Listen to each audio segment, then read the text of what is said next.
What's up, you all? We all doing well this evening.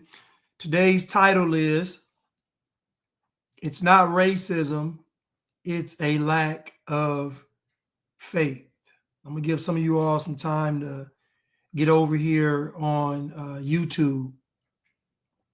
On Sunday, I spoke about, Sunday, was that yesterday?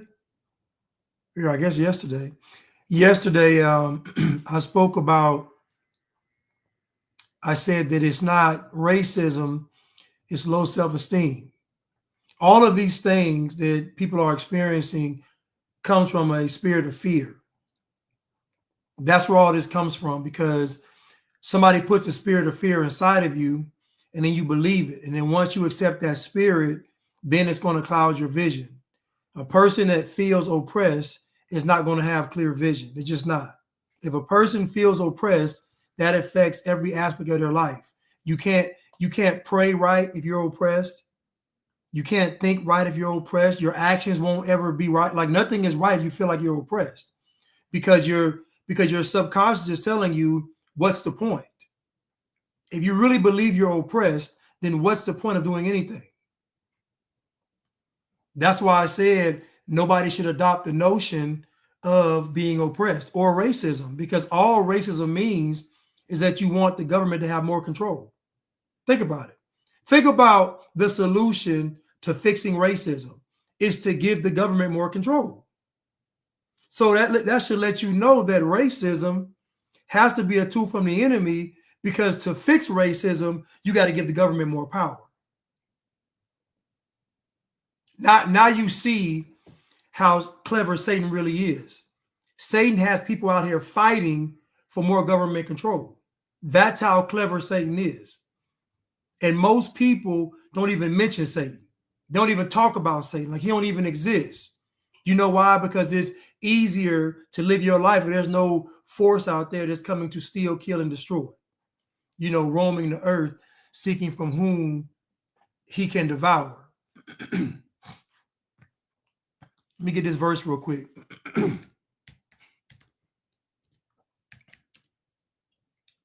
So let me get this verse real quick. 2 Timothy chapter 1, verse 7. For God hath not given us the spirit of fear, but of power and of love and of a sound mind. So remember what I mentioned, if you feel oppressed, your mind can't function properly. You can't have a clear thought. If you feel like you're oppressed, you won't have a sound mind, because the foundation of oppression is fear. Really is fear telling you that there's a force out there that's keeping you from doing something. So biblically, you are out of order saying that you are oppressed. So when you say that America's racist, what you're saying is that you're oppressed, because the foundation of America being racist is Black people being oppressed. That's the foundation of it. So you are out of order even saying that. You're out of order. The children of Israel weren't oppressed. You know why they weren't oppressed? Because as soon as they got free, they wanted to go back to the oppression. Think about what I'm telling you. The children of Israel were not oppressed, because as soon as they got free, they wanted to be free to sin.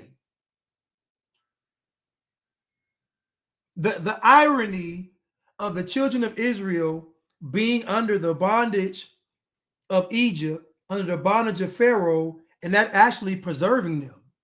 They were the most obedient under the rulership of Pharaoh. As soon as they got free, they were worse than the Egyptians. Y'all ain't ready for that. Y'all ain't ready for that. So we're going to continue with Frank Zanu, and it is a travesty that Frank Zanu only has 2.5 thousand followers on YouTube. That is an insult. Frank Zanu should have 1 million followers at least. 1 million at least.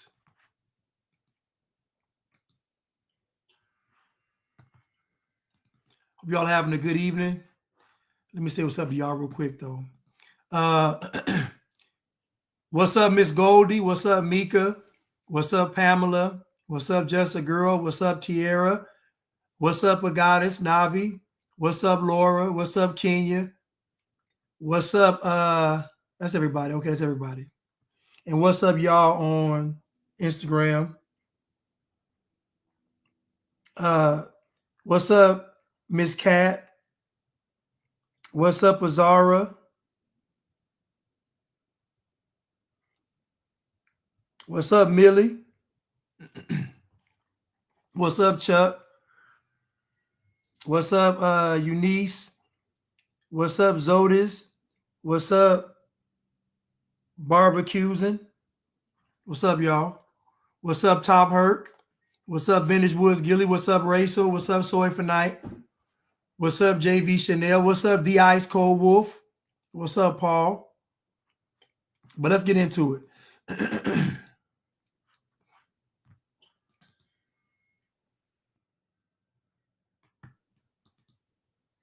Let's get into it.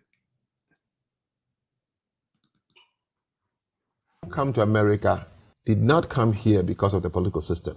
No, never at all. It's a lie. No, they came for this idea of the American dream. That's correct. The American dream, which is the American culture. The only country on earth that allows everyone to push the envelope as far as you can. I have seen and witnessed where the culture upon which the political system was born is eroding slowly. But wouldn't you say that our political system allows this cultural development to happen? No, the and culture it allows for allows this blending of individuals? No, the culture of America allows for the blending of the individuals who came here. Would you agree that culture is changing in evolution? So like our culture today obviously wasn't the same that it was 100 years ago or 100 years before that, correct? No. So, but our political system is. Yes. Right? So our democratic system has, stayed the course of time and stayed the test of time, correct? But the culture allows it to. I know that's not true. So if the culture is ever changing and this is the one constant, the constant is what allows the changing, not the other way around. The constant is balance on the culture. The base of the superstructure is not the political system. It was first and foremost the culture. Culture gives birth to religion, so as culture gives birth to political system. What you're explaining is correct. The shifting and the changing of the culture is in order to stabilize the political system, which gives only two things: economic development, defense, and citizenship. That's all it does. The culture is the dynamics where people innovate, build, create the culture. And so I want to add to what he was just saying, and I'll try to explain to someone that what we have thought was a race issue was actually a cultural one. And so if you think about it, this is how you know that culture is the driving force. Look how much culture has affected politics. They have dwindled politics all the way down to race. Who's going to do something for Black people? That's what politics has been dwindled down to. Who was going to do something for Black people? This election, though, that same culture that he's talking about and I'm talking about, the Democrats stayed with that. The culture of, okay, we're going to focus on what the culture wants, not what the people want, what the culture wants. The Republicans said, no, let's focus on what the people want. You had two different outcomes. So what you saw Kamala Harris doing was Kamala Harris was appealing to the culture, not the people. She was appealing to what American culture is becoming or what it is, whereas Donald Trump was appealing to the American people. Two different audiences, two different outcomes. And it was very clear. It was very clear of a separation between the American people and what is now this American culture. This American mainstream culture is demonic and satanic. And we saw it on display with Kamala Harris's campaign. But then you saw what people really wanted with Trump's campaign. So now we have a divide between the culture and the people. Now, I'm not saying that half of America doesn't partake in the culture of America, I'm saying that there are now two cultures of America. Maybe there always have been competing. You have the bedrock of the American this American nation is the person that believes in God, that believes in freedom, that believes in family, that believes in hard work, that believes in being industrious, that believes in building. That is the foundation of what America is. I don't care what they tell you. That's the foundation of America. All that America was built on slavery is a lie. You cannot build a nation just on slave labor. You can't. I'm sorry. 3% of white people own slaves. 3%. That means that 97% of white folks didn't own slaves. So you think it was just black folks picking cotton? White folks pick cotton. White folks pick tobacco. White folks pick sugarcane. White people did the same jobs black people did. The building, so the nation was built by the folks that live in the nation. It wasn't one group building America. That's a farce. I'm sorry to tell y'all that. You can get mad. You can go, go get all them folks, Ta-Nehisi Coates and Umar Johnson and all them. I don't care. Roly-Poly Martin, I don't care. Go get all of them. They don't show you pictures of white people working. It doesn't mean they weren't. They don't show you movies of white people working. Doesn't mean they weren't. The propaganda is propaganda for a reason. Somebody said, and the natives. Everybody had a hand in building America. There was not just one group that did it.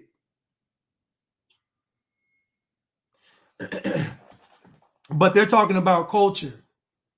And so, like I said, I'm going to say this again. Kamala Harris spoke to the culture. Donald Trump spoke to the people.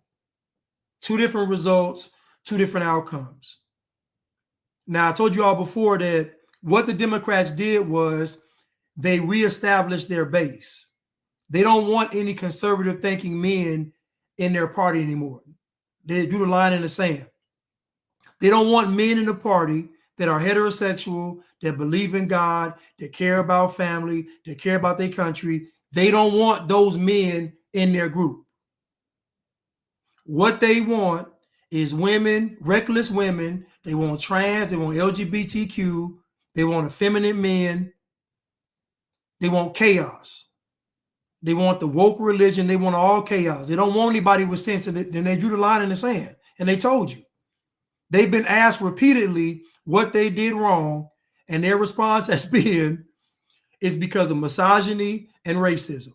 So again, they're telling you who they want as their base. They want a radical, revolutionary base. They want a Marxist, communist, woke, libtarded base.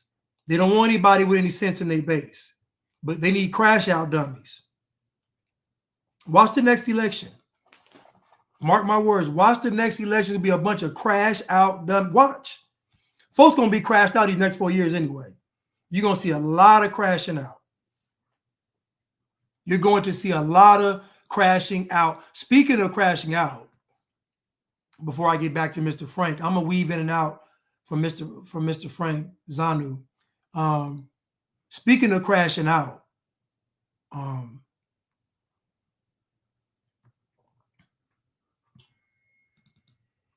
Hey, I'm very emotional. I think that I feel the obligation. I feel frustrated, honestly, with myself, because I spent so much time over the last couple of weeks just focusing on the half that I hate right now, like the half of the country that I despise. Just focusing on the half that I hate right now, like the half of the country that I despise. Just focusing on the half that I hate right now, like the half of the country that I despise. Angela Rye, Angela Rye, you know, she could have been something. She could have been something, you know, she could have been something. Angela Rye is going to end up being single for the rest of her life. Angela Rye has been playing this game for the past 20-some years, and what are the results? What have been the fruits of your labor, Angela Rye?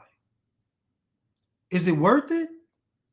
You on a podcast with a foolish woman and a foolish man that has a propensity to get drilled by white porn stars. This is your legacy, Angela? Angela Rye, this is your legacy? This is how it ends?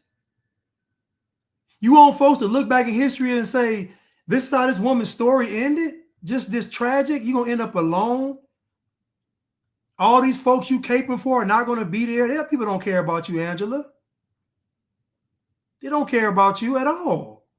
You think Andrew Gillum cares about you? These folks don't care about you, Angela.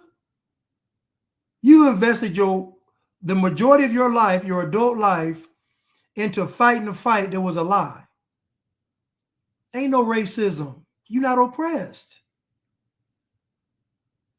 The devil has used you, woman. And you know what he did, Angela? The devil is good at this. He gets to you women that are uncovered. And when I say uncovered, that means there's no man around you with honor, principle, morals, and standards. Uncovered. You don't have a man that's around you willing to guide, provide, and assume the responsibility. So you are uncovered. Satan has a very masterful plan of getting you uncovered women to waste all of your good years. Satan gets you to burn your good years up so that when you finally realize what's happening, you're in the dating market, you're in your 40s, about to be 50, and you don't have any more leverage. Because any sensible man's going to ask you, what have you been doing for the past 30 years? And you're going to say, I've been fighting for my people. He's going to walk away. Angela Rye, you done wasted your whole life on this nonsense. And what's been the fruits of it? The Bible says that a bad tree cannot bear good fruit, and a good tree cannot bear bad fruit. So that means that the results of your fighting for the people have been bad fruits, meaning that it's equal to nothing, then that means that the tree is bad. If the results of your efforts have equal to nothing, then that means that the tree is bad. So that means what you're fighting for is not righteous. It's of the devil. And so now you're saying that you hate half the country. So now we know that you had a chance to redeem yourself, but now you're fully taken over by Satan. Because now you have hate in your heart for 175 million Americans. That's half the country. So what honorable man, what righteous man, what decent man, Angela, is going to give you the time of day after he hears you say you hate half the country? Kevin Samuel said it best. Get a dog and die alone. Because the writing is on the wall. The only difference is y'all thought it was graffiti. I knew it was hieroglyphics.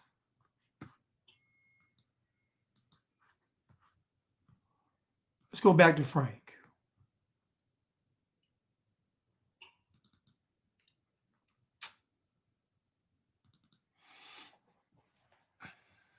Men never yell racism, racism, racism to you. You think if Japanese were held slave in this country, they would turn around and buy each other? You think if Jews were held as slaves in this country, when it was over, they would turn around and buy each other? You think if Jews were held as slaves in this country for long and they were set free, emancipation, they would even try to kill each other? They would never. It would be the most loving environment you would ever work, because they will become very united. What do? Oh, I'm sorry. We were brainwashed. We were taught how to kill during slavery. That's what we say. What you're saying is telling people that we are so stupid. You know, there's a saying, a story that is bogus. I know it's bogus, that in the 60s, the FBI planted crack in black neighborhoods. That's why we became crackheads. Maybe the FBI, since they deal with human profiling, they know already that you would use it. Because if they had poured the same thing in Jewish communities, the Jews will walk past it, even at a discount price. They won't take it. If they had poured the same thing in the Korean communities, they won't take it. In the Chinese communities, why did you take it? You're telling your kids that your forefathers were stupid, that you saw poison and you took it. That's what you're teaching children. Frank Zanu only has 2.5 thousand followers on YouTube. I've always made this claim. Now, do I believe that the FBI put crack in the black neighborhood? No, I don't. I don't. I believe that the culture of black people put crack in the black neighborhood. So, in other words, there are many communities that drugs could have gone into. And if what you all are saying is true, then what was the FBI observing to make them believe that we can put a drug that's going to destroy these people in their community, and they're going to not only use it, not only sell it, not only destroy generations, but also kill each other for it? What was the FBI observing to make them believe that? Somebody told me that the reason why the black family is destroyed is because of slavery. And I said, well, black folks got married in the 90th percentile from slavery to the 1960s. So if you got married after slavery, then clearly slavery didn't keep you from getting married.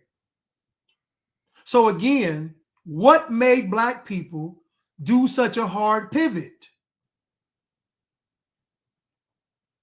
What made black people do such a hard pivot? Think about this now. Black people are the only group of people that have all the advantages. Black people are the Batman of the DC comic world. You know, Batman has utility belt. Everything is in there. He got everything from a taser to a sandwich. Like Batman got everything in that belt. Black people have, think about this. Black people have the God gene. They have the melanin. They have the pineal gland. They have the ancestors. They have the soul and the rhythm. They have the ethos from outer space. Black people got all of the advantages, but get the worst results. Think about that. Black people have all of the advantages, but they get the worst results. How is it possible? You know who black folks sound like? They sound like Al Bundy. You know what? No, not even Al Bundy. They sound like the guy you know from your neighborhood. They got all the stories of what he used to be. But you're looking at him like, ain't no way. He's the guy, you know, the guy that's like, man, I used to be cold, man. I could play basketball, baseball. I was a star. I had a scholarship. And you're looking at him and he's a bum. And your mind is saying, how did you go from all of that to this? I'll tell you how. Because it's character. And what they don't teach in these black churches is you have to have character to follow Christ. It is impossible to follow the word of God without character. You have to have fundamental, basic beliefs that line up with God. That means you have to believe in things like not cutting corners. You got to believe in things like not cheating. You got to believe in things like not getting over. You got to believe in things like giving 100%. You have to have character to follow God. So if Black folks made a hard pivot, as you all like to say, because they went from this to crack, that means that the character of Black people was never lined up with the word of God. Because what keeps you from making that hard pivot is that the word of God is in here. It's in your heart. So in other words, most Black folks was playing church.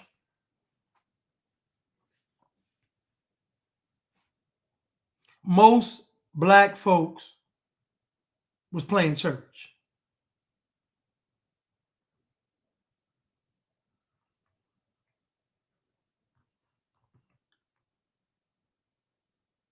Somebody said on IG, I struggle every day with adultery. You need to get off this live and you need to repent. You need to get on your knees and pray and fast. If you're struggling with adultery, you need to fast. Matter of fact, don't fast. No, my bad. Fast, pray and fast, but also you need to be serving your husband. Anytime you get the notion to want to be adulterous, go do something nice for your husband. Anytime you get the itch to be adulterous, go do something nice for your husband. Go wash his feet. Go rub his back. Go make him something to eat. Anytime you feel the urge to be adulterous, go serve your husband. We got to learn how to break these yokes. Play this again. The white man never yelled racism, racism, racism to you. You think if Japanese were held slave in this country, they would turn around and buy each other?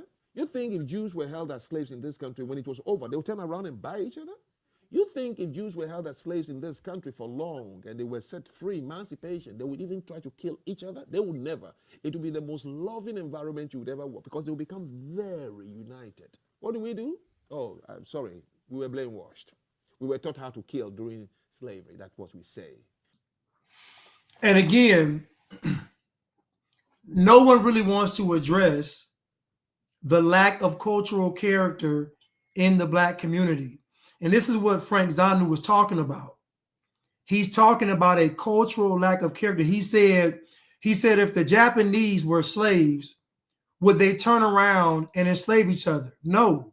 If the Jews were slaves, would they turn around and enslave each other? No. Like no group would do it. So the question is, why did Black people do it?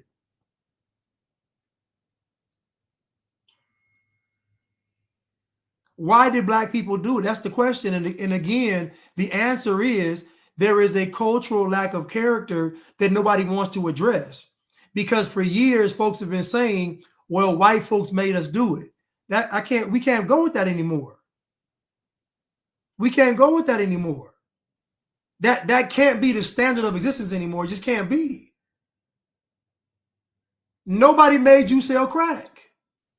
Nobody made you smoke crack. Nobody made you sell crack. Nobody made you smoke crack. Nobody.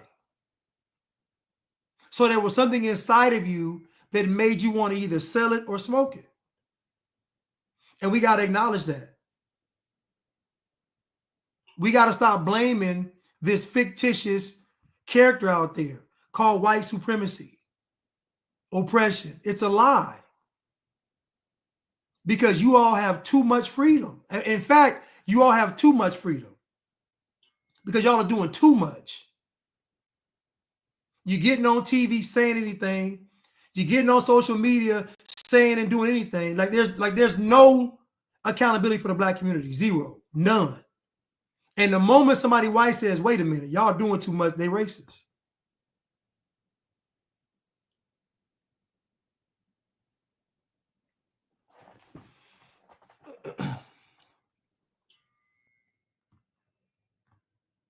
What you're saying is telling people that we are so stupid. You know, there's a saying, a story that is bogus. I know it's bogus. That in the 60s, the FBI planted crack in black neighborhoods. That's why we became crackheads.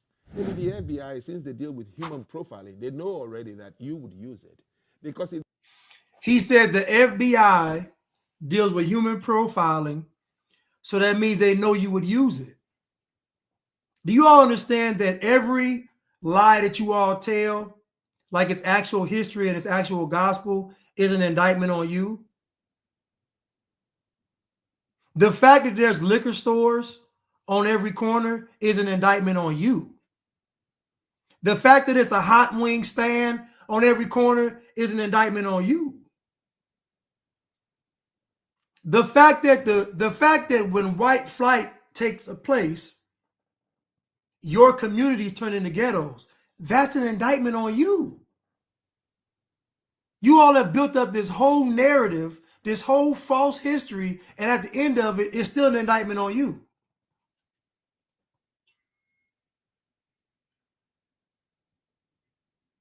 I tell this story all the time. You know, my mother, God rest her soul, my mother's standards for me were high. I felt they were too high. But I understand why my mother gave me high standards, because she looked around and she saw these folks ain't got no standards. So in order for my son to even make it in this world, he has to have standards. So my mom worked for the state of California till she died. My mom had me in private school. We went on vacations. She put me in programs. I had a very enriched childhood. Very enriched, very exposed. All this taking place in the hood. Because my mother wanted to give me a standard.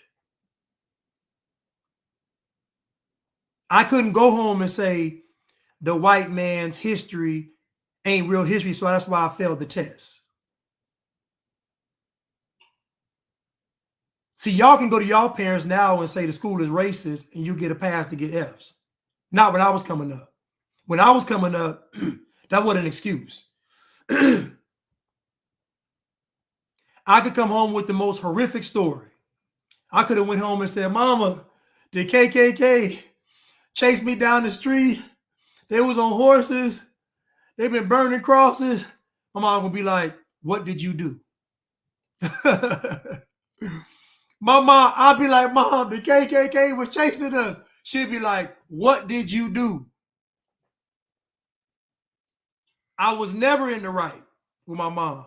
She always said, what did you do? And guess what? 9.999999 times out of 10, I did something wrong. Matter of fact, I can't think of one time I was innocent. There wasn't one time I was innocent. I remember one time I didn't study for a history test. This is in 7th grade. And I wrote a note at the end of the test. I said, I didn't get a chance to study. Please don't give me a bad grade. So she gave me an F. I took it home. My mom saw that F, but she got to that last page of that history test and she saw that note. She said, I didn't study. Please don't give me a bad grade. My mom looked at me, and you know how y'all ever seen a pimp when the girl been out there all night and she ain't made no money. She been out there 6, 7, 8 hours on the track and she ain't made no money. That's the kind of slap my mom gave me. My mom gave me you been out here beating the track up for 8 hours and all you got is $10. Like, that's the kind of slap my mom gave me. Slapped me so hard, I flipped out the chair. My mom said, don't you ever in your life make no plea to your teacher because you didn't study. That was my mother. Now, I imagine many of you all couldn't have been in a household like that because y'all already oppressed and your mind is already, you already feel weak and inferior. Y'all wouldn't have survived. Y'all wouldn't have survived in my house. My mom didn't play that racism. Wasn't no excuses. I was taking college prep courses and my mom expected straight A's. She didn't know if I had a learning disability. She didn't know nothing. She didn't care. She didn't care. She wanted honor roll. No excuses. So how can I be raised like that and now be an adult and listen to y'all tell me about some systemic racism and some oppression? I can't do it. I won't do it. It would be a disgrace to my mother's legacy to even entertain you heathens talking about you oppressed by some fictitious white ghost. I refuse. They had poured the same thing in Jewish communities. The Jews will walk past it, even at a discount price. They won't take it. If they had poured the same thing in the Korean communities, they won't take it. In the Chinese communities, why did you take it? You're telling your kids that your forefathers were stupid, that you saw poison and you took it. That's what you're teaching children. And Frank Zanu is 1,000% correct. That is what you are teaching children. You are telling your children that the government, out of all the people in America, chose you all to give the crack to. Think about that. The government could have chose any community. They could have went to the trailer parks. The government could have went to any community, but yet they went to yours. Now, you know that meth is real big, right? Meth is a real big drug affecting, whites and blacks. But why didn't white folks say the government put meth in our community? Why wasn't that an excuse? Meth is doing the same thing to white folks as crack did to black folks, except white folks ain't saying the government did it. White folks are saying we have a problem. We got to fix it. No excuses. They're not blaming the government. You all did the same thing they did, except it was the government's fault.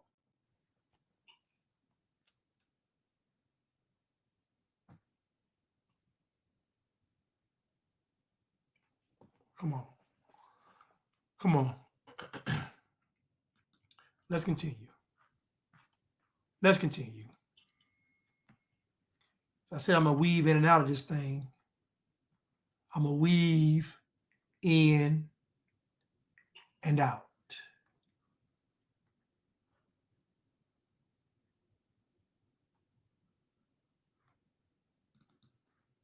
It's come from a black person, Mexican purple is racist. See, I don't believe in racism. What? I do not. No, I'm not one of those people that's like, I don't see color. I just think that human beings are tribal, and it's tribalism, and it happens even within the quote unquote races. If you're a person of means and you live in a gated community, you don't want a person that's your race or your complexion living in your community if they're gonna mess up the community. Are you being racist towards the person that's your race? There's tribalism at the end of the day. So I'm that person that believes like you don't have to hate an entire race to think that this individual is gross. And I think that happens all the time. If I say I don't like you and that person is yellow, with the exposure of social media, people are like, you don't like all yellow people. No, I don't like you. Top Herc said, if your mother shops at Rainbow, it's a red flag.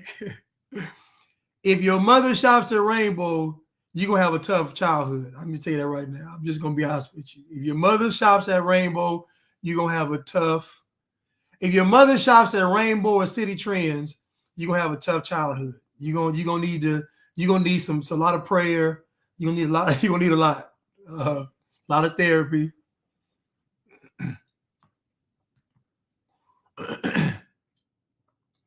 But let's go back to what she said. I don't care if it's come from a black person, Mexican purple is racist. See, I don't believe in racism. What? I do not. No, I'm not one of those people that's like, I don't see color. I just think that human beings are tribal, and it's tribalism, and it happens even within the quote unquote races. So Tish, so Rainbow and City Trends are urban clothing stores. You probably won't see them you're not going to see them in the like non-urban areas. You won't see them there. You're going to see City Trends and Rainbow in urban areas, and they're basically like the cheap. They're cheap clothes for women. You know, highly toxic, highly flammable clothing. They made out of the same material they make the weave out of. So the material they make weave with, they make the clothes with. And so the clothes are highly flammable and very toxic. So they wear these clothes, and you know, it's just a ratchet fest. But yeah, usually younger girls and young women wear it. Somebody said prostitutes. Yeah, you know, just ratchets. It's just ratchet attire. But so she said that human beings are tribal. And so I want to piggyback on that. So even within the Black community, and I said this on Sunday yesterday, that there's division in the Black community. There's conservative Black people. There are liberal Black people. There are Marxist and communist Black people. There are libertarian Black people. There are Black folks that don't care about anything. There are Black folks that care about everything. There are Black folks that are into the church. Black folks that are Moors. Black folks that are Hebrew. Like, there's a lot of division even within the Black community. And guess what? They all have opposing views. They don't get along.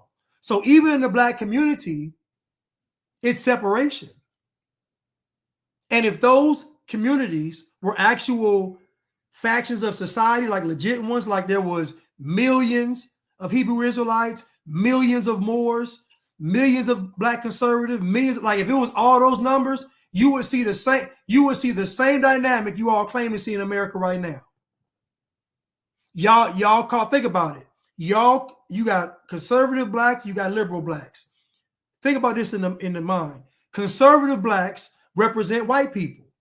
Liberal Blacks represent Black people. Think about how y'all treat conservative Black people. How y'all treat them. Think about how you all treat conservative Black people. They're the outcasts of the Black community. They get called all the names. They get censored on social media. You report their page. You don't want to do business with them. You don't want to hire them. You get mad when you see them in public. Like, I done been through all of that. So I know how Black folks treat other Black people that don't agree with them politically. So this notion that America is racist and white is cap. We can look at the Black community and see the exact same thing that Black folks are complaining about. And all you got to do is just see, how does the Black space treat Black conservatives? Horribly, horrifically. It's disgusting, actually. It's disgusting how the overall Black population treats Black conservatives. It's horrific. The stuff that you all do to Black conservatives, white folks ain't never did to y'all. The stuff that y'all do to Black conservatives, white folks have never done to y'all. I've had people I've known my entire life, not my entire life, people I've known for a long time cut me off for my views. Folks not want to even do business with me. They don't want to make no money with me. Literally ostracized and cast out by my own people for my political views. The same views that would have been normal 50 years ago. Like, my views aren't radical and insane views. They're views that were normal 50 years ago. So again, ain't no racism. It's culture. Human beings are tribal by nature. You're not going to escape that. The only way to escape that is to make everyone the same, which is what the globalists want to do. They want you to be a global citizen with no borders. If you're a person of means and you live in a gated community, you don't want a person that's your race or your complexion living in your community if they're going to mess up the community. Are you being racist towards the person that's your race. There's tribalism at the end of the day. So I'm that person that believes like you don't have to hate an entire race to think that this individual is gross. And I think that happens all the time. If I say I don't like you and that person is yellow, with the exposure of social media, people are like, you don't like all yellow people. No, I don't like you. It's refreshing to hear a young lady with some sense. And again, she is contextualizing what this whole race thing is really about. It's just common sense information. But in order to see it, you have to be non-emotional. You gotta have a level of maturity. Let's continue.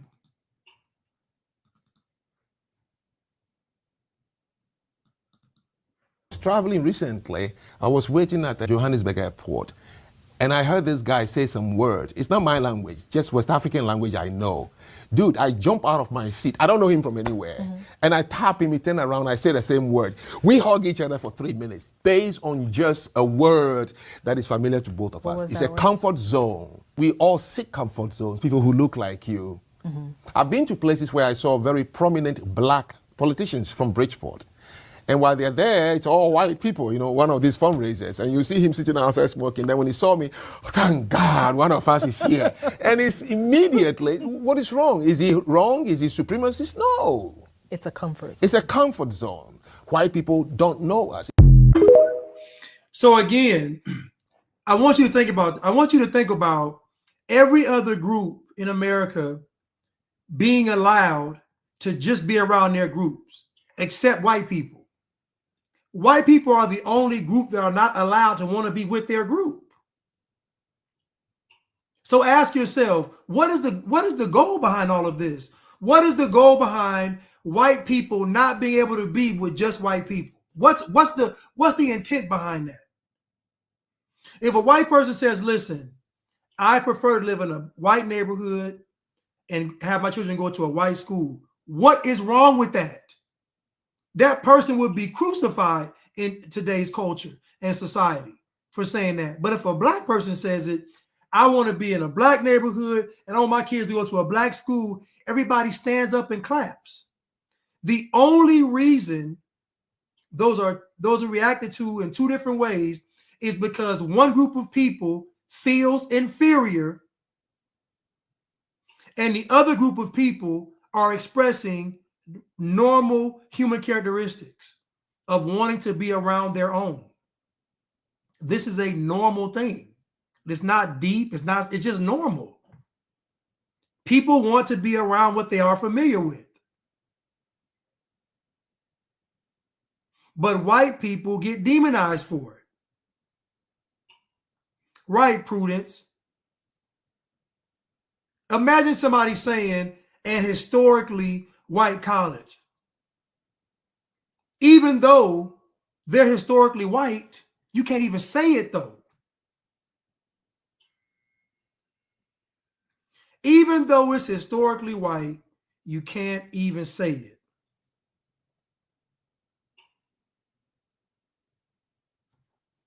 Remember that one school I showed y'all, that one HBCU? I think it was in Lincoln or something. They was in there, the graduation dancing and doing all that stuff. And I went to the graduation rate and they wasn't graduating. Like it was like a 20-something% graduation rate. Remember that? Now, why is it when a bunch of black folks get together, it's never higher achievement?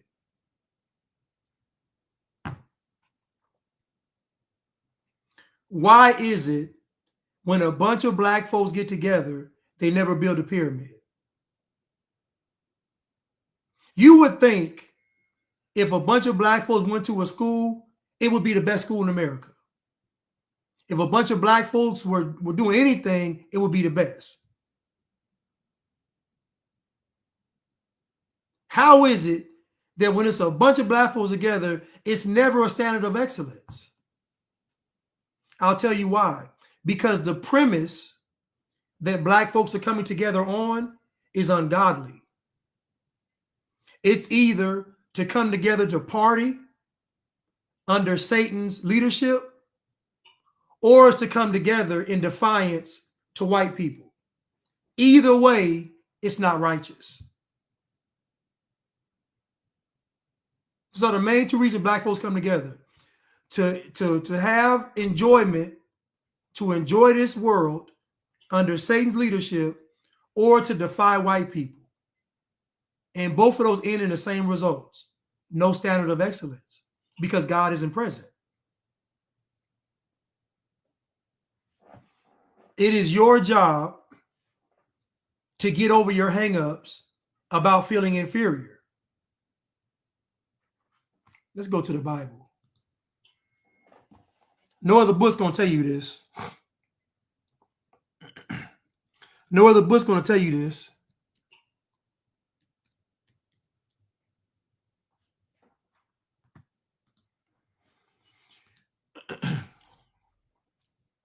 Psalms 139, verse 14.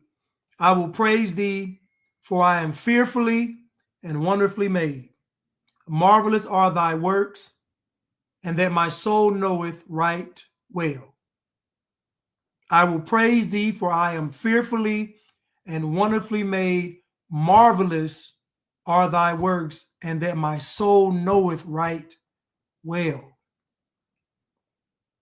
So this is what God says about you.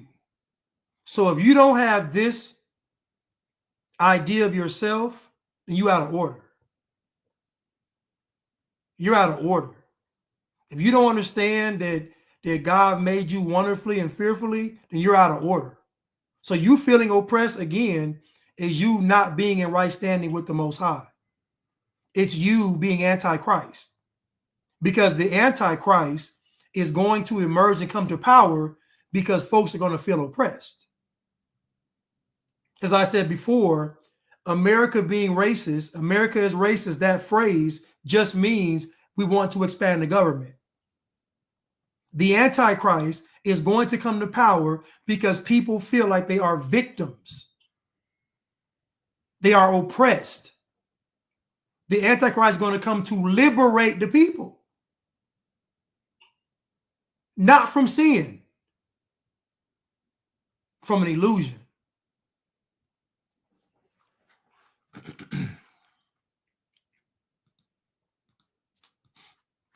Let's continue.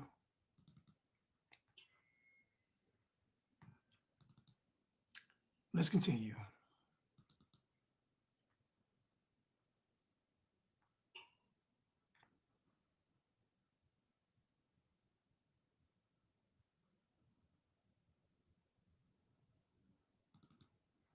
People that get on the radio every day in white-owned companies, white-owned stations with white-owned sponsors that play the role of hypersexualized, hypercriminalized male. I ask these advertisers, I say, I've got hundreds of songs a day that celebrate killing animals. Will you put them on your station? They said, no. I got hundreds of songs a day that talk about assaulting women and abusing kids. Would you put them on your station? They said, no. I said, I got hundreds of songs a day that talk about murdering blacks. Would you put them on your stations? They said, well, that depends. Depends on what? Who it's done by and who it's branded for. Because if we can get black folks to sing about it and we can brand it for our youngest black audiences, I think there's money to be made. I think there's American appetites to see these people that way.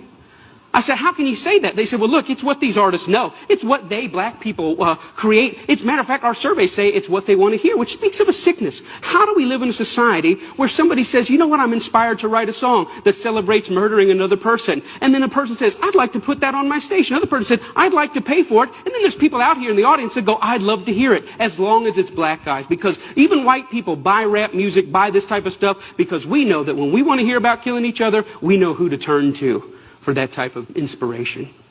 We call it our music. We say we own it. White people buy more rap than black people. Yeah, but we're very careful to turn it down at the stoplight when other black people are there. Why? Because we know we're just pretending. For them, it's more authentic and real. I always ask the companies, what about your name? What about your brand? What about your value? And the largest radio company in the world said this, it's okay. I think Pamela, so his name is Michael Smith. I think he's a pastor, right? I think he's a pastor. But so I want to point out some things that he said. And I want to really tackle this for a second. Let me just hold on. have black people that get on the radio every day in white-owned companies, white-owned stations with white-owned sponsors that play the role of hypersexualized, hypercriminalized male. I ask these advertisers, I say, I've got hundreds of songs a day that celebrate killing animals. Will you put them on your station? They said, no. I got hundreds of songs a day that talk about assaulting women and abusing kids. Would you put them on your station? They said, no. I said, I got hundreds of songs a day that talk about murdering blacks. Would you put them on your stations? They said, well, that depends. So what we don't want to talk about is the appetite of the black community. What is the black community's appetite? What is black culture's appetite? Does black culture and the black community and black people, do they hunger for the word of God? Or do they hunger for what the world has to offer? All of these companies that are marketing to black people are marketing to black people because this is what black folks want. And how do we know this? Because Kamala Harris bought up your favorite celebrities. Kamala Harris bought up your favorite celebrities. She didn't bore you all with policy. She didn't bore you all with logistics and nuance. She went to the black church, gave a sermon. She threw concerts. She told y'all how to cook soul food. Like, she gave y'all what y'all wanted. And you know what you all did? You all silenced anybody that was black saying, well, what about the policies? You all crucified them and silenced them. She didn't do it. Y'all did it. Go back and run the tape. These folks didn't start talking crazy to y'all until they saw y'all going viral, talking crazy about black folks asking for policies. Then they felt empowered. They didn't come out the gate saying, y'all better do this. No. They saw y'all on social media. They said, oh, shoot, we can talk like that? Because you all were online talking crazy. And they said, we can talk like that to them? They don't get offended? They said, yeah.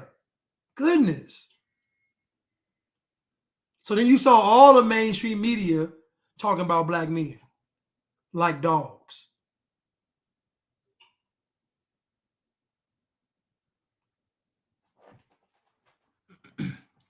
So what is the appetite of the black community? What do they want?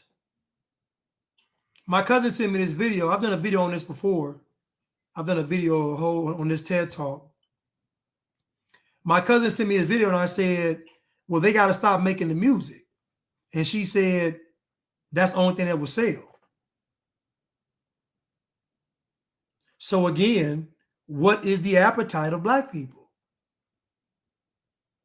This goes back to the crack. This goes back to the crack. Now, I want you to think about two things that are destructive that black people take no accountability for.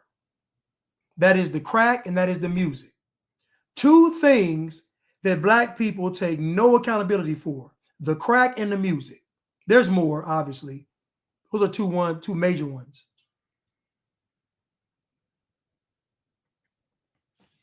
When it comes to the crack, it was the FBI. When it comes to the rap music, well, that's all they wanted, that's all they want to hear. They won't let us make any more music. Remember Meek Mill said it? They won't let us make no more music.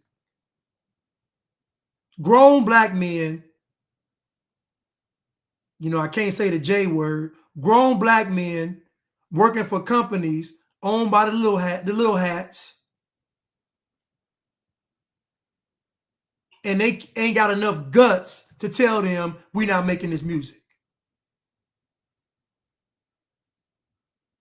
They don't have enough courage, enough character to say, you know what? We're not making this music. I want to make a positive album. Too scared to say it. But to get on social media and call me a sellout in a minute. And nobody that knows me will believe I would do what they would do. Like people that know me know I'm not finna go and destroy any group of people with some nonsense. But I'm the one that's called a sellout, and the coon and the bootlicker and Uncle Tom. They're selling out the people every day, and they get all the praise. What is the appetite of the Black community? Is it the things of Satan or the things of God?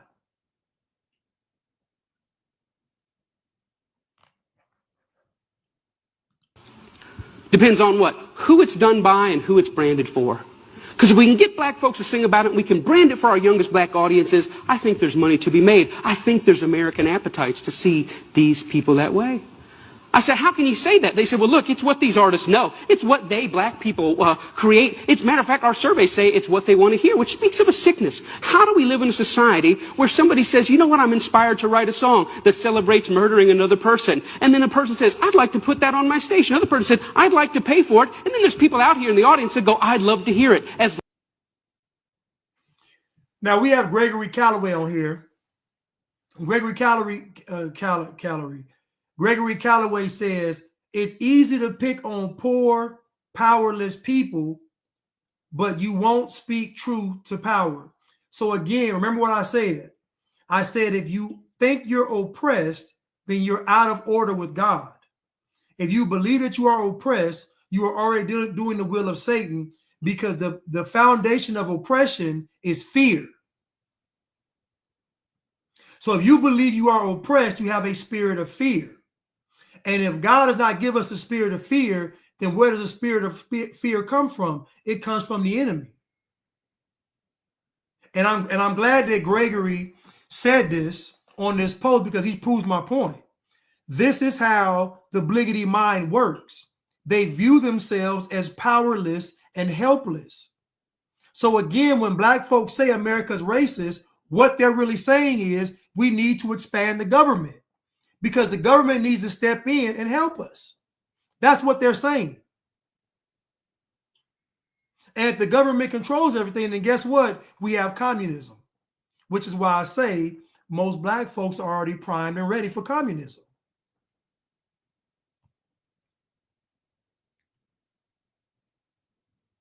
But Gregory just told you.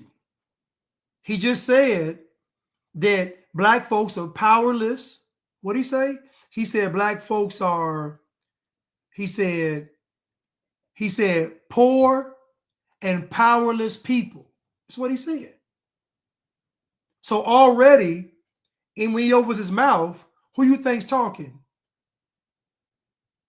When he opens his mouth, who do you think is speaking? Is he going to speak words of edification or words of destruction? He's going to speak words of destruction, because he's either going to tell somebody that they are poor and powerless, or he's going to confirm it.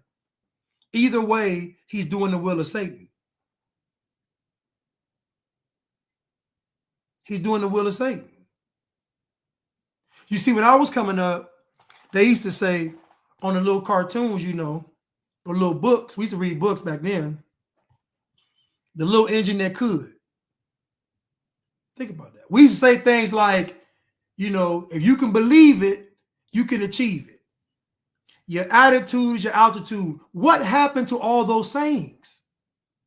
What happened to all those positive affirmations that they gave children back in the day? What happened to them? The little engine that could, I think I can, I think I can, I think I can.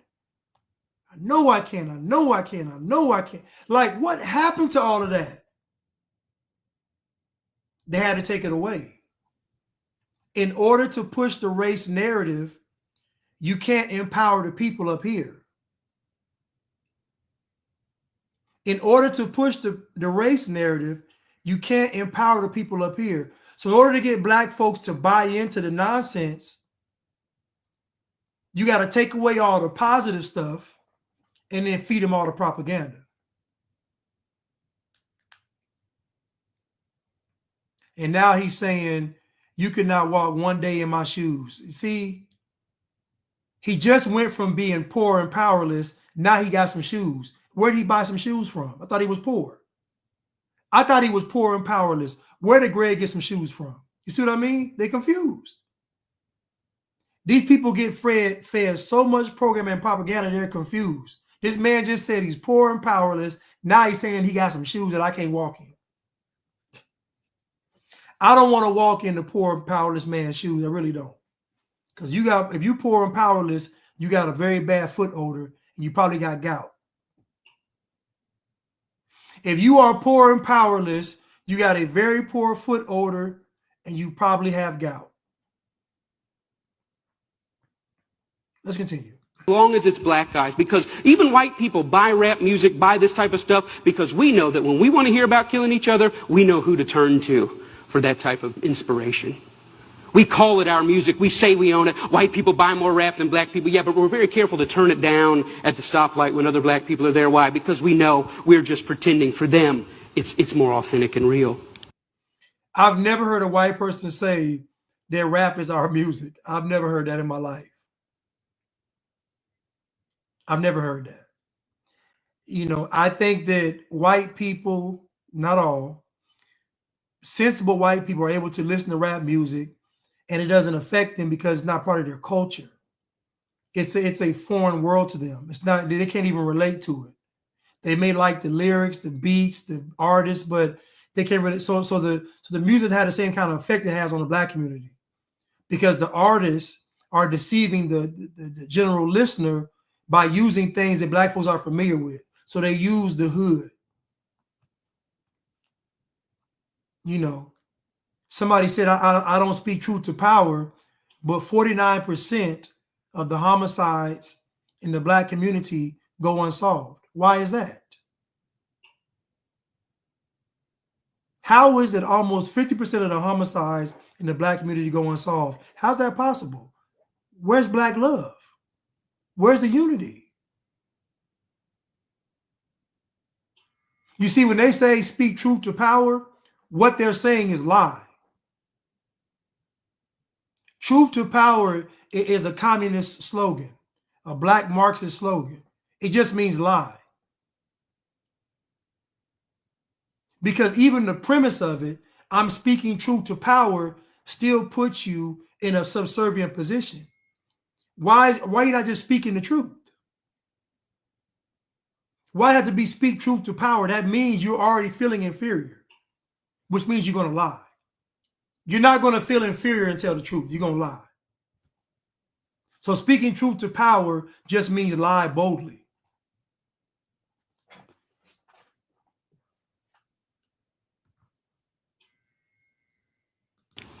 I always ask the companies, what about your name? What about your brand? What about your value? And the largest radio company in the world said this: it's okay. The largest radio company in the world said it's okay because it's what black people want.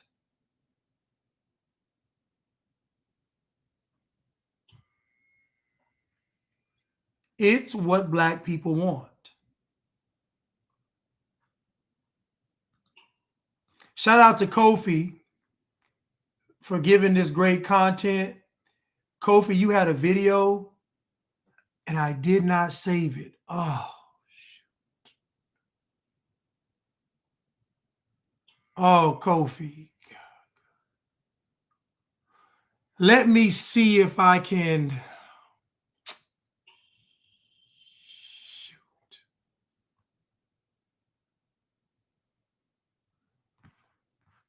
I didn't even save it. Let me see something. Let me see.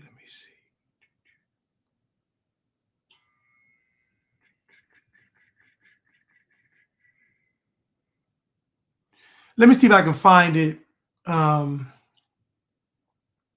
Because you had a video and let me see if I can find it. No, not that one. Not that one.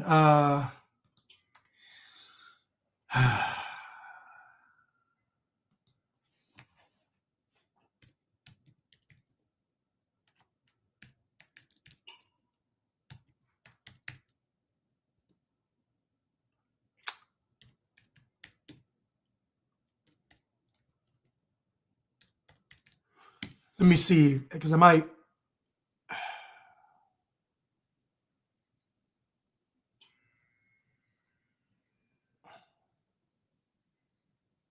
Okay, here we go. Here we go. Here we go. Here we go. Here we go, y'all. Here we go. I found it. I think I found it. I think I found it. And chance of Good evening. I'm Isabel Hansen. 24 hours after hate and chants of racial slurs filled the short north, a group spreading love and acceptance. They're condemning the message of neo-Nazis who marched through the area yesterday. Nick Veland joins us live from the short north. Nick, what do today's marchers want people to know? Yeah, Isabel, well, those marchers of state or of community leaders, range from state senators to senior pastors, and their message was clear that, and people are chanting that throughout this entire area as well. They are saying that what happened yesterday is not tolerated in this area. Now we're going to show you some video of what took place just before 5 o'clock today. And here's a group of around 32 community leaders marching 2 by 2 along the same route where people more than 24 hours ago were chanting racial slurs. And those who marched spoke to us beforehand about the message they wanted to spread. Oh, the message is just clear. We're here. We're here as Black men, marching together, walking together. And it doesn't stop with this march. This is just the beginning of us doing something great in this city together, period. Well, we're not hiding behind a mask. You clearly see that. We have mayors that are here. We have other folks and just simply won't do it. My house, I can walk to my house from here. Not going to hide behind a mask. Not going to run. I see when this is so vile and so disrespectful, no, simply cannot be. Okay, I'm gonna find another one. That's one of the. I'm gonna play. Well, hold on. Let me just ask a question, y'all. So I'm gonna ask y'all a question. Now, let's see how many homicides have taken place in Columbus, Ohio.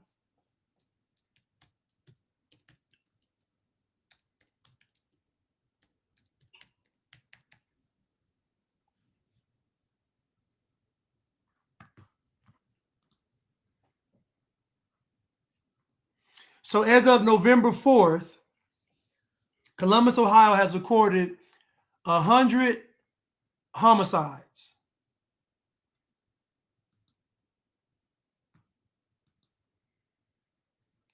A 100 homicides.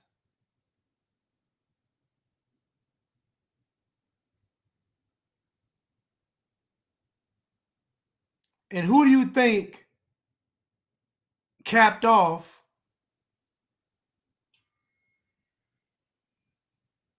Hold up. Despite reaching the 100th homicide, Columbus police data indicates that this is the fewest number of homicides by this date since 2019. Last year, there were 133 homicides by this time, and the deadliest year in the past decade was 2021 during the pandemic with 181 homicides. Now, my question for you all is, these Black men can rally together and march because some paid fake neo-Nazis walk down the street. But on the 100th homicide, they're nowhere to be found. I'm gonna say it again. When the fake Nazis walk down the street and chant something and leave, don't do nothing, the Black men show up walking 2 by 2 down the street. But with the 100th homicide of the year, they're nowhere to be found. So my question is, what would galvanize these men to do it for the Nazis, but not do it for their own getting murdered? Anybody know? What would make these men have the courage to march against the neo-Nazis, but then not march against all the killing in their community? How are you stepping over dead bodies to go talk to some white people? How do you have so much anger and fire for white people, but not your own people that's murdering each other every day?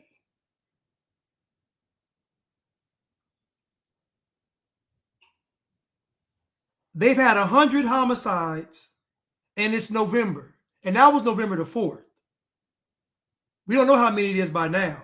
By November the 4th, it was 100. It could be more. We don't know. So, Gregory, answer my question, Gregory. Gregory, why would these black men have enough courage and fire to march down the street when the Nazis were gone, but not have enough courage to march against the violence in their own community? How are they passing over 100 homicides to go address some white folks, neo-Nazis, fake ones, that are gone? They're gone.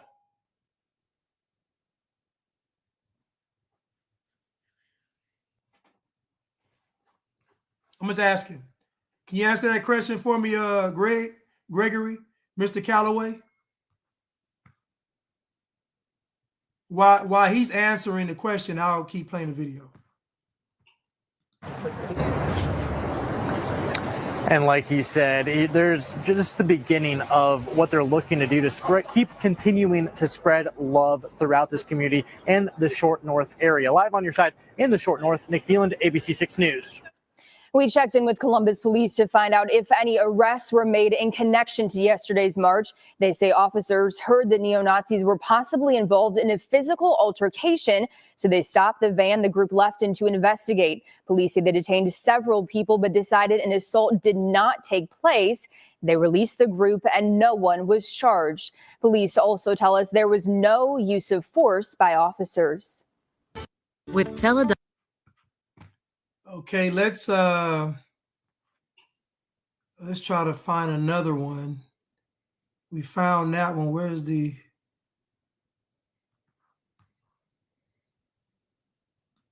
Just hours ago, a counter protest held a day after a neo-Nazi group marched through the Short North.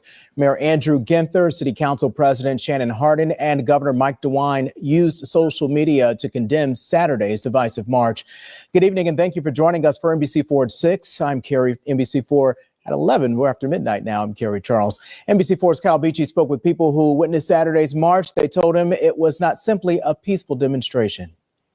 These reports from Columbus police show there was a physical altercation when those masked men were confronted right here on High Street. Now, you know, we just got the police already said in the other one that there wasn't any altercations. So there wasn't, and again, the other news station said there wasn't one. Now they're saying there was one. Again, they try to make this, they're trying to blow out of proportion. But so where's Gregory at? So what's Gregory? So what was Gregory's answer, y'all? Did Gregory answer?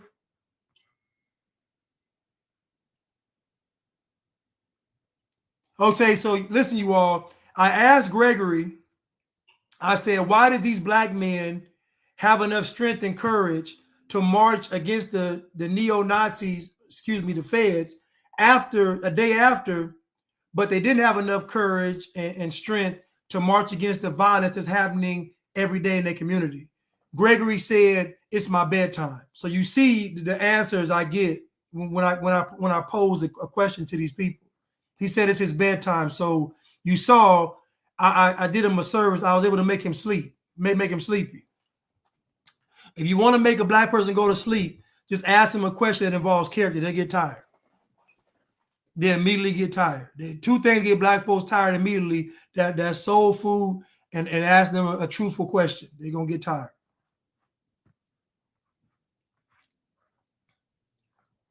Let's continue. These reports also show they began using pepper spray, which I confirmed with several witnesses. This is video taken by a witness. The group was engaged in verbal shouting, then sprayed what appears to be mace toward people on the street. They were screaming slurs and threats, and they just walked. Now, what's funny about this is they're spraying white people.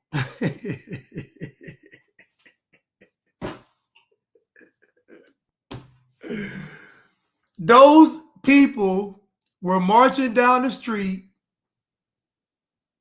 not doing anything to anybody. They don't get confronted by black people. They get confronted by white people. Then I tell y'all, anytime there's something wrong going on, white people are going to get involved. So they pepper sprayed a white person.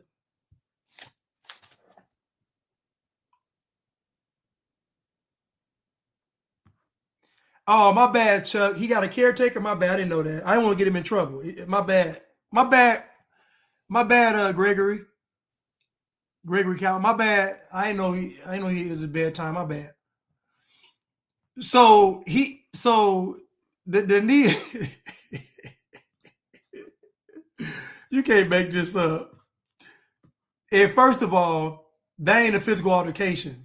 That's called protection. You can't walk up on nobody. You can't walk up on nobody's physical space.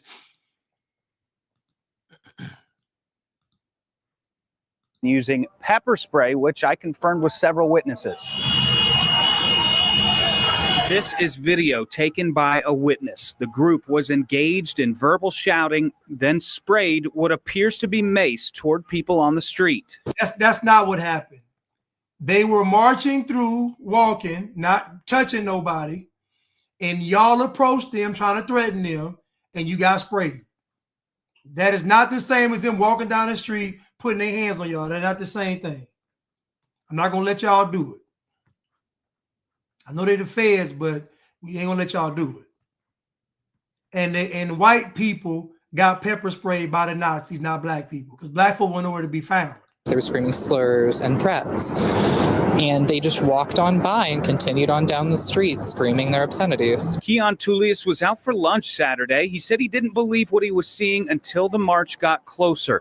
Then he took this video. We're showing you this video only once to give a clear picture of what happened. They were allowed to perpetuate racial hate. It sends a very threatening message, quite frankly. I feel like most people are feeling very unsafe right now. You know, I think what we're seeing is people who are a lot more blatant with their racism, their hatred, and it's just sad. Local attorney Sean Walton helped organize a different march on Sunday, one that followed the same route but spread a much different message. It's really important to show that we don't have to be afraid, that we are stronger together, and that we are a united front here in Columbus for all people. A message of unity in the face of hate. We wanted to make a statement today that we're here, we're watching, and are willing to stand up for ourselves, but also that we believe that our leaders will stand up for us and will enact legislation that prevents this. Columbus police were called to the area Saturday. The Short North Civic Association posted on Facebook with information about safety resources that are present in the Short North, not just during incidents, but on a regular basis. It doesn't have any place in our state. It doesn't have any place in our city. It is so hateful. It is so evil. It shouldn't be here. One of these reports outlines the altercation here. Another one shows the group was in a U-Haul van. That van was stopped by police, and they were... Come on, y'all.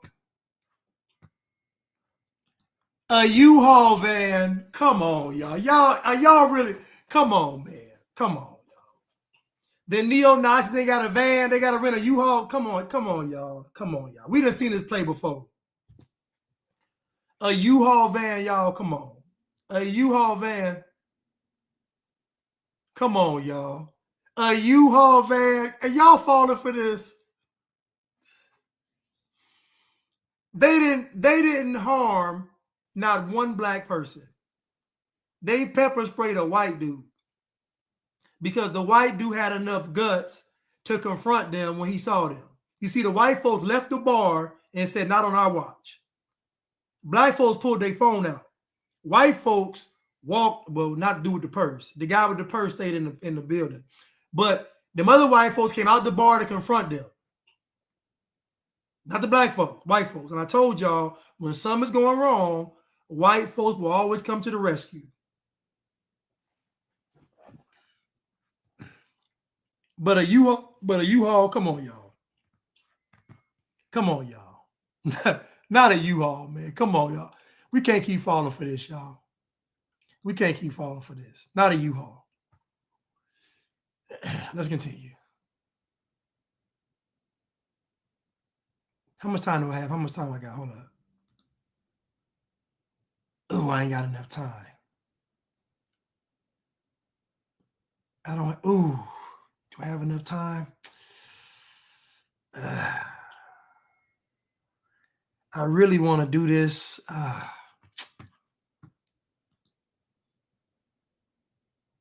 I'll wait. I'll wait.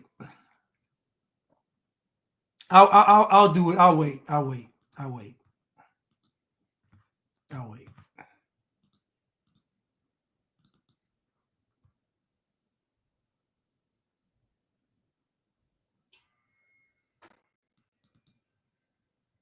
You make cultural appropriation to become a law and is effective and can work, Africa will be left with nothing. It's foolishness to talk about cultural appropriation. It means we will have no language to speak. Our names will be gone. Our religion will be gone. Our alphabets will be gone. Our technology will be gone. Everything will be gone. Sometimes language, sometimes even political systems are borrowed. There is no single authentic African political system that is used in any African country. We borrow them all from the West. There is no single African authentic curriculum written to be used as pedagogy to teach in schools. We borrow it all from the West. If anybody should be angry about, or talk about, not angry, talk about cultural appropriation, it should be white people who should talk about it. Take a look around and see. Come on now. Take a look at Cardi B and the Nicki Minaj and Joy Reid and the Beyoncés and the Mariah Careys. Take a look around. When we are bleaching our skins in Africa to look like white people, do you see them angry? No. Why? Because they know that what you are taking is not something they created. They didn't create the skin color. They didn't create their hair. They didn't create their eye color. It's nature. So why should they be angry about something they have no copyright? Just are looking for something to whine about, to say, you see, I'm also a victim. You see, somebody is taking something that belongs to me. You see, I also matter, are the ones who are talking about this cultural appropriation. The beauty of this world, it's simply that somebody saw something so beautiful in your culture and wanted to wear it. You should celebrate that. Guys, we are in 2024. We should begin to teach our young ones that we can live in a beautiful, beautiful world side by side. Frank Zanu should have 1 million followers at least 1 million. So we're going to dissect what he said about cultural appropriation. If we should make cultural appropriation to become a law and is effective and can work, Africa will be left with nothing. It's foolishness to talk about cultural appropriation. It means we will have no language to speak. Our names will be gone. Our religion will be gone. Our alphabets will be gone. Our technology will be gone. Everything will be gone.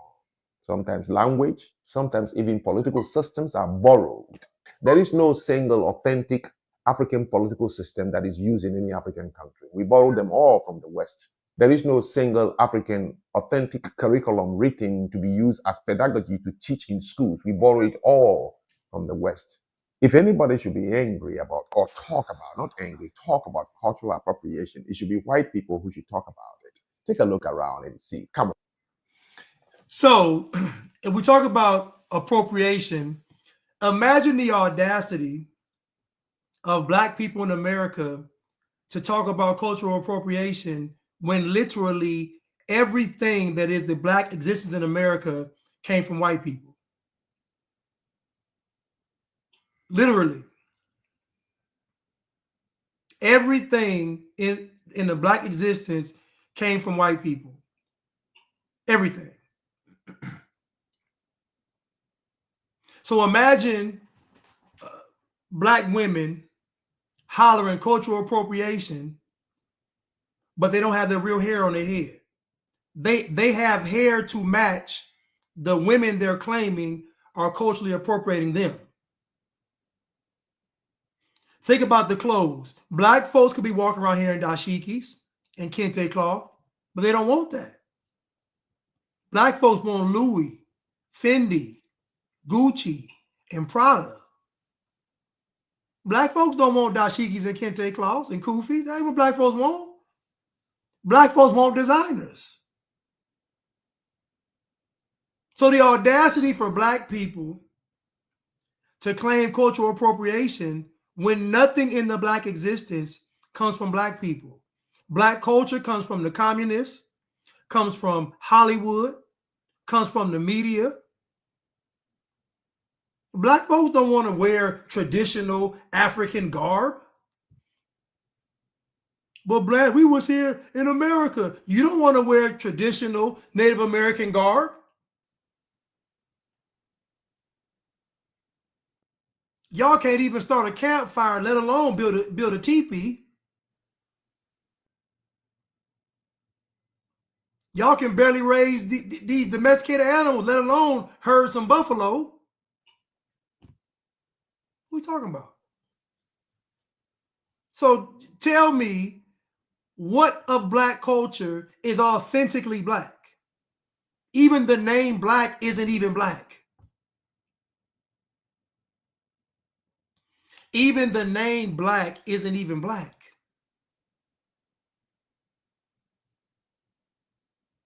So when black folks say cultural appropriation, what are they talking about? 99% of black folks in America are completely adapted to American society and don't know anything else. 99.9%. The only difference between a black person and the average American white person is propaganda, programming, and skin color. Everything else is the same. They drive the same kind of cars, wear the same kind of clothes, live in the same kind of houses.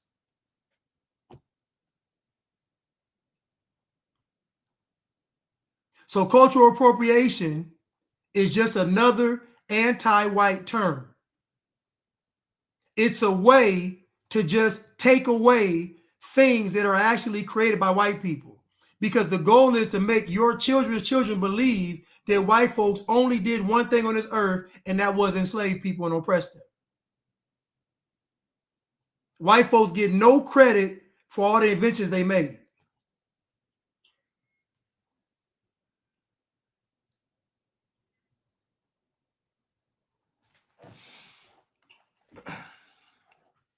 Let's continue.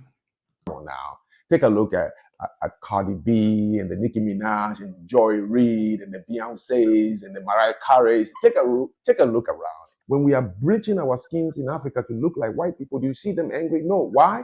Because they know that what you are taking is not something they created. They didn't create the skin color. They didn't create their hair. They didn't create their eye color. It's nature. So why should they be angry about something they have no copyright? White people are the most swagger-jacked people on the planet. They're the most, every culture, every group of people swagger-jack white people. White people are the standard. They say, man, the whole world is imitating black culture. Yeah, but black culture comes from them.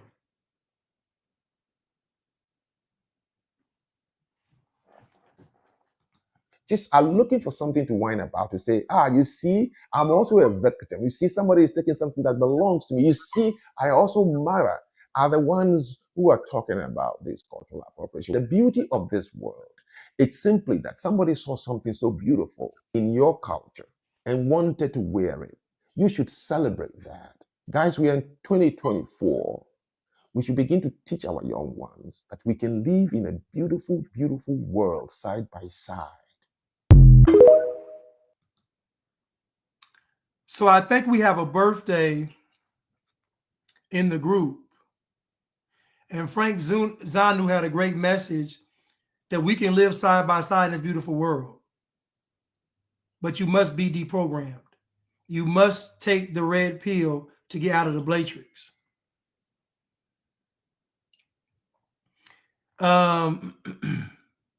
So I think it is The Winning Walk with Christina It is her birthday. Let me see if I can oblige her. Happy birthday, Christina. I'm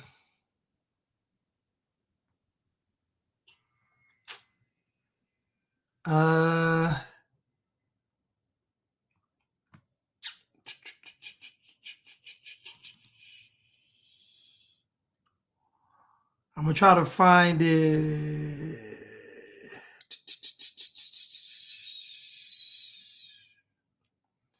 Oh my goodness, I don't know where it could be. You know that?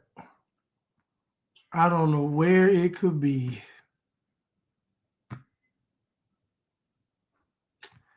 I can't even think of where it could be. I'm trying to find it, y'all. I thought I created a folder for it. Let me see.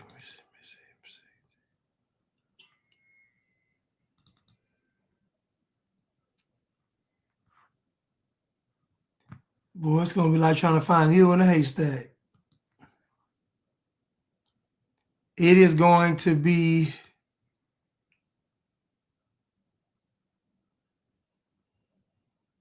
boy, it's gonna be.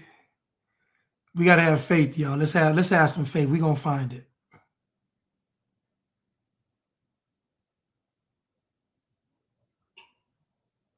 No, this can't be it. Hold on, let me see. President Trump. No, that ain't it. That ain't it. Let me try, Christina. Give it one more try, Christina. Give it one more try, Christina. Come on. If it's the Lord's will, we're gonna find it. If it's the Lord's will.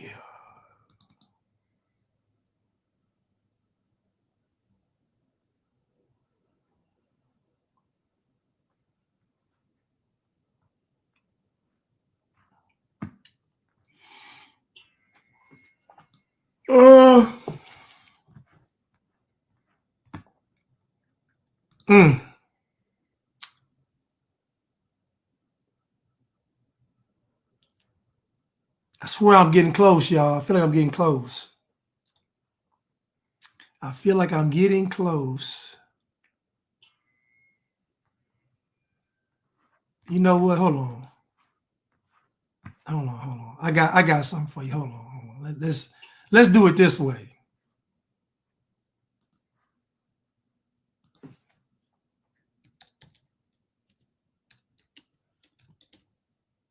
Let's do it this way. Let's see if we can.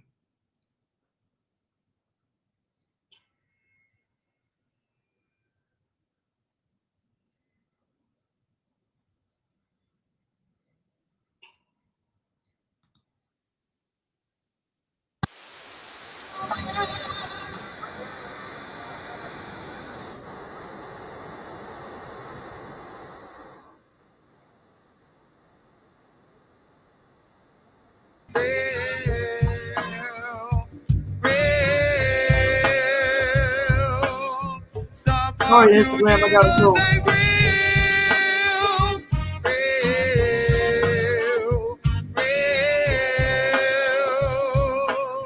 Some of you niggas ain't real.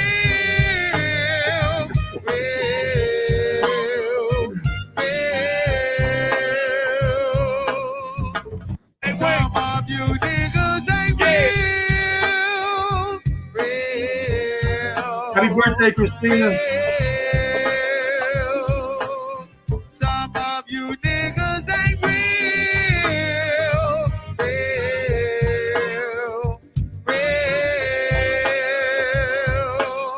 Some of you niggas ain't real.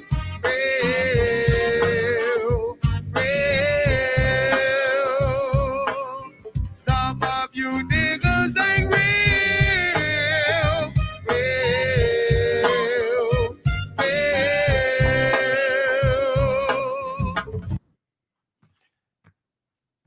Listen, that song is a classic. Lady B said the sound of DC. That song will never go out of style. Happy birthday, Christina. Hope you have a wonderful birthday. That song will never get old, ever. Thank you, Cruise Missile, for the super sticker. Thank you so much. I really appreciate it. Vintage Goods Willie headed to Negro Land on the Blatrix Express. Oh, that's funny. Thank you so much, Vintage Goods Willie.